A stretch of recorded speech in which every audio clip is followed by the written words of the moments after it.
Hey, how you guys doing? This is Luis. I haven't made a video in over 3 years. Now, what I'm going to show you guys, it's a Whirlpool duet. It's the front loaders. It's very nice, very good machines. Of course, this piece of S is locked, so I'm also going to show you on a different video how to unlock those when it's doing. Excuse my language, I've just been having a couple issues with this appliance. It's at my own house, and it's been giving me a couple problems. I'm an appliance technician, so of course I can repair them.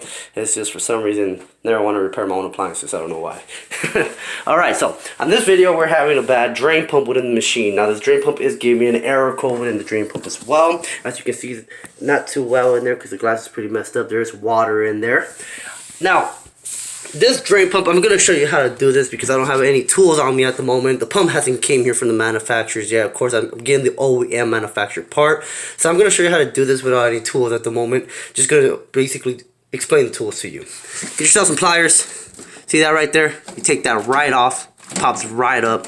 Now, in some cases, this one has like a fitted little clamp. You can just pull that right up, or in some other cases it's another little clamp right there that you got to get the pliers, get it off. As soon as you get all that off, you're gonna get this off right here as well. Of course, you're gonna swap it out, take that one out. You're gonna get this back on there. You can see that clamp within there. Now make sure you meet that lip and it doesn't pass right there as well within the middle, just right before it.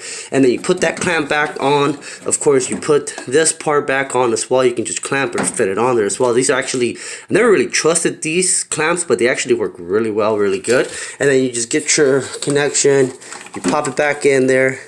Not too hard. It gets its own dummy-proof ways. Close that up for safety proof. You slide it back in locations. You can see that has grooves right there at the bottom as well. And then you put it back on. Now this does have a filter as well. You can always turn this filter left, pop it open, check to see if there's something in the filter before you replace the pump. 80% chance of the times, and I ain't lying to you guys, so don't get ripped off by your technician. 80% chance of the times it is clogged up. 20% of the times we have to replace it.